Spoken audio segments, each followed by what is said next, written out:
So we are live on Facebook. Hello, Facebook. This is Neil and Sonya. And we are Nia. We are going to stop doing that once we figure out. We say this every single time. Well, I say this every single time, and then we don't figure out a better kind of intro. But I think it's because you really like doing it. Well, it is quite fun. It's a little bit Ant and Dec, isn't it, really? It's quite funny. Anyway, we're back. We've been away for a couple of weeks, not from the UK, but from doing Facebook Lives and videos, because we have been working on a brand new programme, which we're very excited about, called The Art of Transformative Living. And we've been talking to lots of people. We've been testing out a few ideas at an event that we were at the weekend, and that's going to be the main sort of emphasis of this particular live video. But we are very excited about this programme because it's our first official, well, kind of second official, but the first was kind of more digital marketing, which is kind of like my bag from the past and everything. But this is our first official togetherness kind of programme. Yeah, it's going to be quite a big one. It's going to be huge. As in, yeah, a modular programme. So workshops, and each workshop, whether it's 1 day or 2 days, will be one module, but it could take up to 1-2 years to complete, because each module, each workshop is going to be really a deep dive, isn't it, into certain topics. I don't want to give too much away, but it's going to be taking you through a whole process. So there's a certain order to do these modules in, and time needs to be spent in between the modules to reconcile, collate the learning, reflect, practice. That sounds like it's loads of work. It's as much work as you want to put into it, but really valuable things to learn and do for your own self-healing and transformation, really. So if you haven't, over the last few days really, if you haven't been to mindfulnia.com, have a little visit over there, because we're starting to hint at some of the basic elements of the programme already, so you can sort of access that through the main homepage. And we've got a day tomorrow to spend mapping. Really interesting with flip charts and post-its. And for those of you who know me, you'll know how much I love flip charts and post-its. So I'm going to be in my element, and we're going to start to map it. Yeah, and we've got dates, haven't we? But we haven't announced the dates yet. We're just within probably the next week, I would think we're probably going to announce those dates. Look at a venue. Well, we've got a few venues in mind, haven't we? So really exciting. So lots of stuff happening. But that's not the main reason. That's the main reason we haven't been here doing this over the last couple of weeks, but it's not the main reason we're here this evening. The main reason we're here this evening is to talk about channeling. Yeah. It's an interesting subject, as we'll discuss and we'll kind of share with you. Am I sceptical about this? Yes, I am. Okay, in a good way, in a positive way, and hopefully by the end of this you'll kind of see that there's a lot of positive takes from this whole concept of channeling. We'll hopefully explain, well, you can explain a little bit more about actually what channeling is. Then we can talk a little bit about the events that we were at, which our very good friend Hazel Newton has choreographed these amazing events called Revelations, and we'll tell you a little bit more about those. And we'll kind of, I guess, debate, I don't know, we don't choreograph these things, we've got no agenda, we're just talking, but I guess it is a bit of a debate that goes on in our heads as to what's going on in these channeling things. And I make it quite clear and public that I'm a skeptic but enjoying it, and that's quite an interesting kind of balance. So we'll explore that through this video. So do you want to give everyone a bit of a flavour as to kind of what you think channeling is?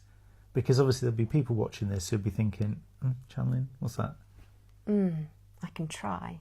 I mean, I'm sure there's lots of people out there who will know the textbook thing of what channeling is supposed to be. I don't know if there is an agreed, definition at all. But I think by who we've seen doing this, I think it's such a broad spectrum, there probably isn't a single definition. No.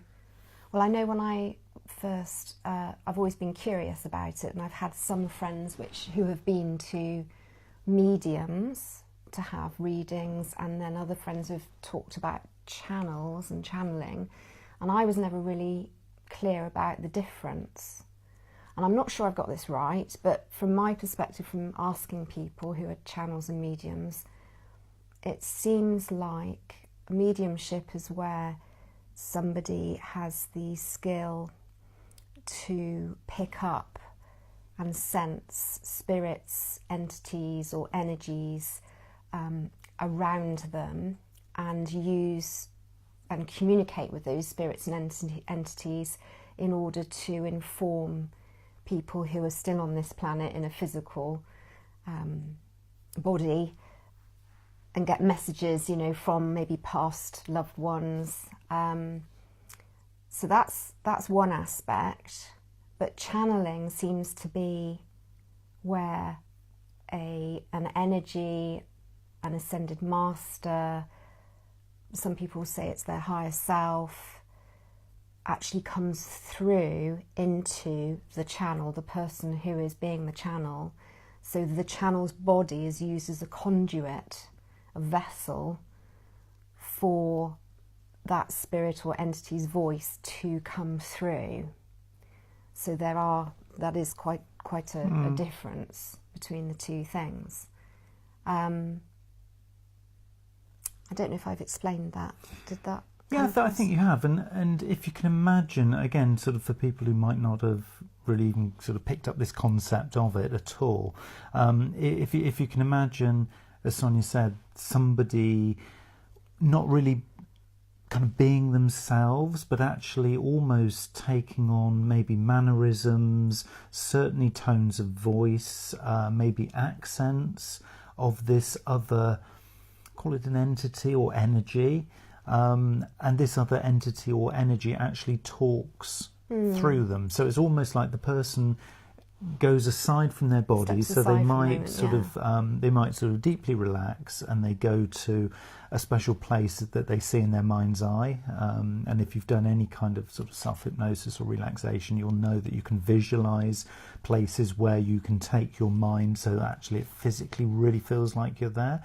So that's what the channel would do, is they would very much detach themselves from their body in their mind, and allow themselves almost, and you often use the analogy of a straw, being just literally the straw through which the messages and the communication. Well, I use that analogy with Reiki, through. being a Reiki practitioner and master. So I suppose in some ways it's a similar thing to that, because with Reiki, you're right, I use the analogy of a glass of water with a straw in it, and actually as the Reiki therapist or practitioner, you are the straw, and the universal life force, which is what Reiki stands for, flows through me, through the straw, to the other person.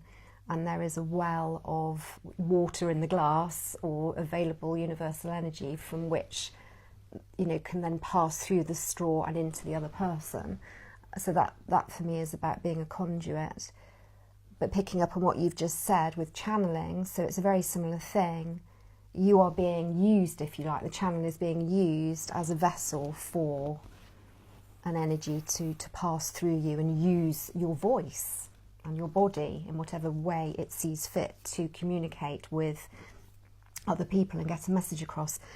But we both did a channeling workshop, didn't we, with Janet Trelaw, who channels Zach, who's wonderful, and Hazel Newton on her website has lots of Zach chats on there that you can look at. But it helped me to understand what Janet explained, and I hope I do this justice, is that there are two ways of channeling, and you touched on one, and I don't know the official term for it, but where the channel, the person who's the channel, steps aside, like you said, and goes to a safe place in their mind. So it might be a meadow or top of a mountain, wherever feels safe and comfortable for you. So they kind of reside there in their mind and allow the energy to then use their body as a vessel.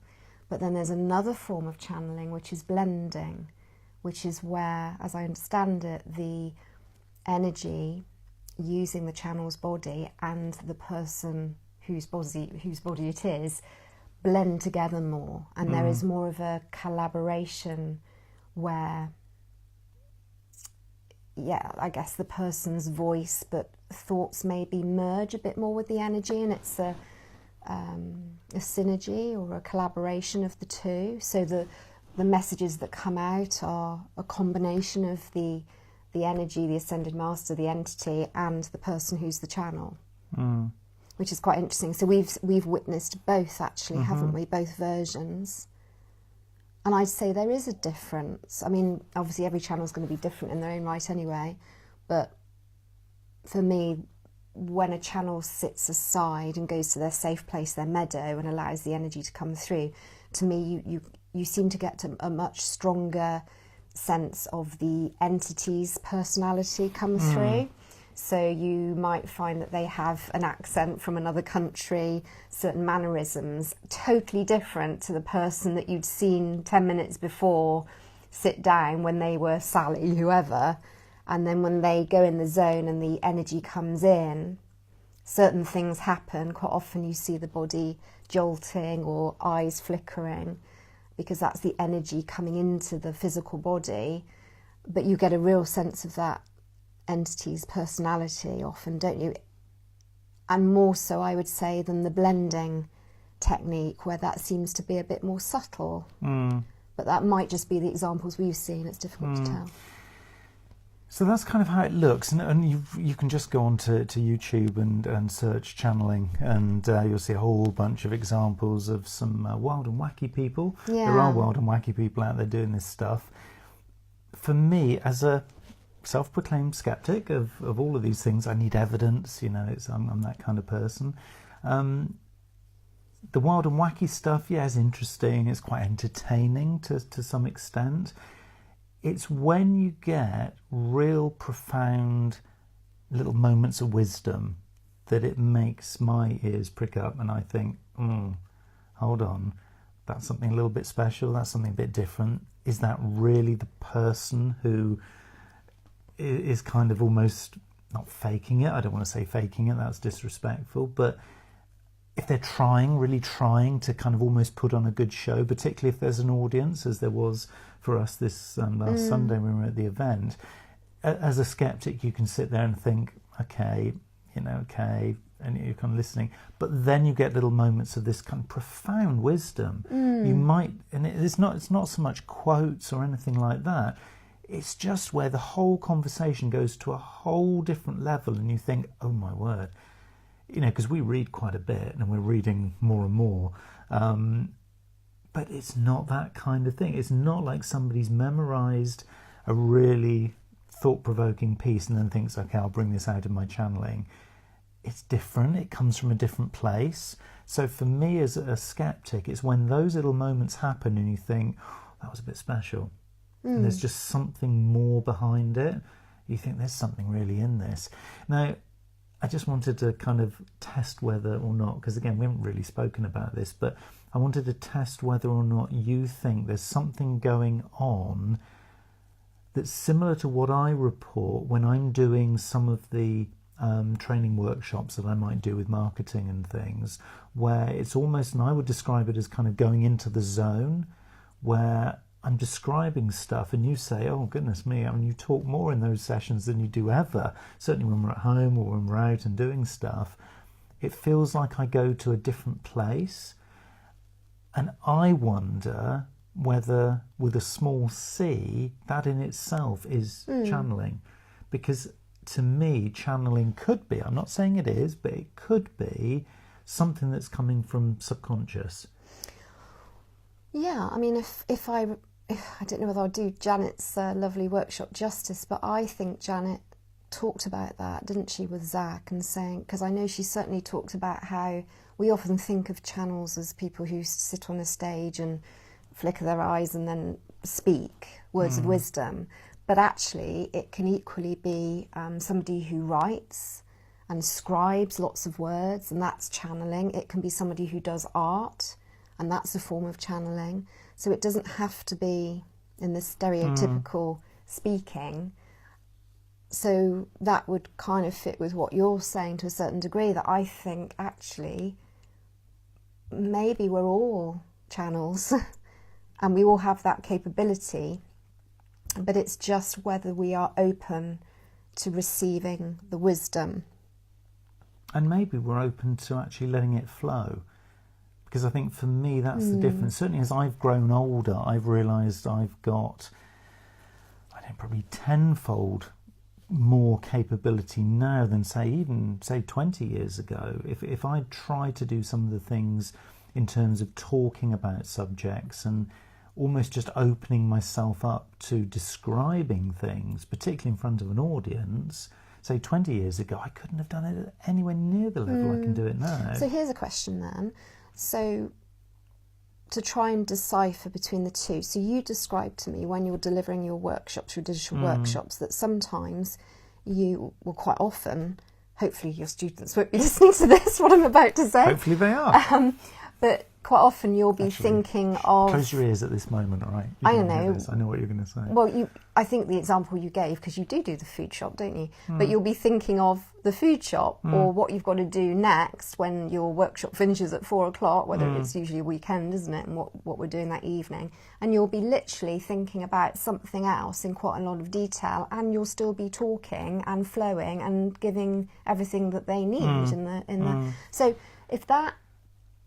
with that, which you say happens, and it feels very easy and flowing, and you don't have to think about it, and you're actually almost being like two people in one, aren't you? Because there's one of you thinking about the food shop or something totally different, and then there's you talking the stuff for your digital workshop.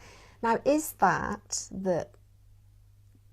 you are able to go, so your safe place is almost the food shop, you're in the supermarket, you've gone off somewhere, and something else is taking over the workshop? Is it that, or is it the fact that you've, like parrot fashion, learnt your digital workshop over years and years and years and years, which you have, so well that it's your subconscious that is kicked in and is talking the talk for the workshop?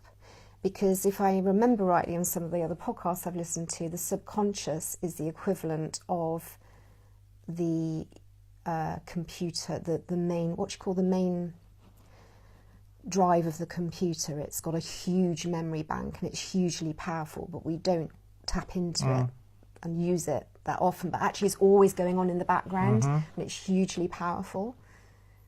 So which is it? Is it that it's the repetition of learning and your subconscious have done it so many years that actually a bit like when we all go driving and, sorry, that's my phone.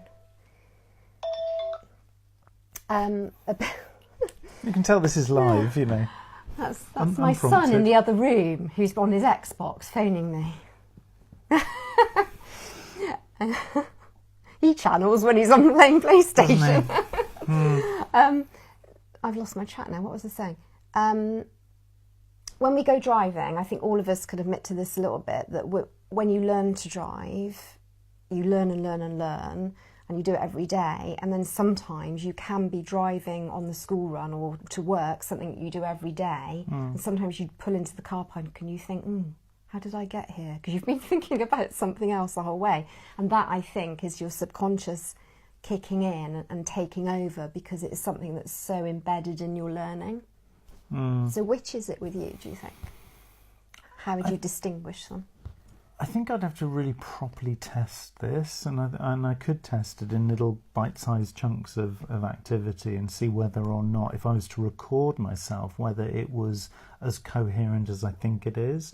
I don't think anybody ever spots it. This is the really interesting thing. When I'm in doing a session, if I do go to that place or do think of other things, I can see that in terms of the reaction that there is kind of nothing really sort of has been noticed at all. So I think for me that's quite an interesting thing. So I think my gut feel is it's probably a learned thing. It's probably something that I have repeated it so many times, but at the same time, I'm not really sure. It's interesting because it does feel like there's almost like there's two halves. There's one half that is carrying on doing its own thing, and then there's one half that's present. And I think that's a really key kind of thing really that's going on. But I think it's really important for me that actually I test it really in lots of ways. I'm sorry, I'm going to have to go because my son's Sonya's at the going door. to sort of just leave us just for a second. And I can't see where I can do it. yes, I can turn that on. So you can tell this is live because we're being interrupted as we go sort of through this. And interesting, Sonya probably will return in a short while, so we'll see kind of whatever's going on out there. And you can tell this is a live broadcast. So the event was really quite interesting. This is something that Hazel Newton has been hosting for quite a few years now, and you'll find Hazel if you look at the Friends link on mindfulnear.com, Friends link in the menu bar at the top of the screen.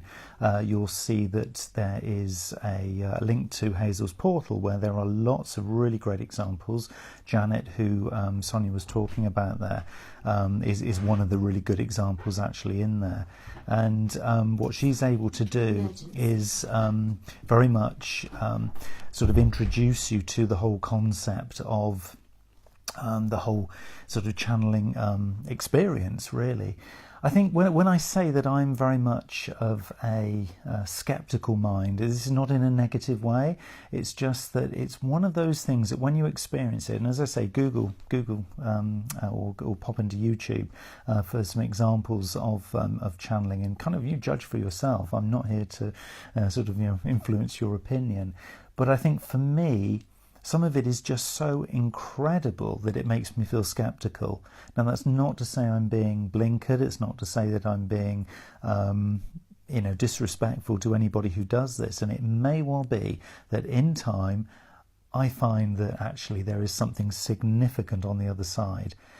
I think for me, where my head is at, and I'd be very, very interested to hear your thoughts and your comments. So comment in the comments box a little bit below this particular video, because I'd be very interested to know whether or not you believe that this whole kind of channeling capability, if you like, that some people seem to have, or that some people seem to be a lot more open to, is very much based on the tapping into subconscious. In other words, the messages, the information, the flow of communication and the story that's coming through potentially is already inside them, and they're tapping into either previous experiences or things that maybe they haven't remembered but they might have read about in the past. That to me is probably where my head's at right now in terms of what this is. But it might not be. So I'd be very, very interested to hear your view. And I know Sonya, if she is able to come back, not really quite sure what's happened there, but she's headed off for a while. We'd be both very interested to know and hear exactly what it is that you think is actually going on here. So get some good examples of this. As I say, on mindfulnear.com, if you go to the Friends menu link at the top of the page, click on Hazel Newton, sign up for the portal there, and you'll be able to then get straight in and experience some of this really quite incredible and at times really quite profound wisdom and knowledge and thought-provoking material that's actually in there. So that's a subject that we wanted to introduce you to. We're going to be sharing quite a bit more about the weekend. It was this last Sunday that's just passed, the Revelations event that Hazel hosted. We've got quite a few views. We've got some nice video clips and a lot more images from the event to share with you. So we'll be doing a blog on that in the coming days. So keep an eye on mindfulnear.com for that information. And as we said at the outset of this particular video, we're off tomorrow for a planning day together, and really looking forward to that, because whether or not channeling appears at any point in the program, not quite sure yet. We're kind of seeing it as very much an organic kind of evolution of a journey, and it's very much the journey that is part of the program. So really excited to see how that's going to take shape. And who knows, it might well be that, I might tap into my subconscious and start channeling some stuff tomorrow. If I do, I'll post a comment below. I'm not sure that's actually going to happen, but who knows? Who can tell? So thank you very much for joining us on this slightly bizarre, because Nia is now just Ni. because has now gone. Slightly bizarre video this evening, and but at least you were able to sort of follow this through to the end.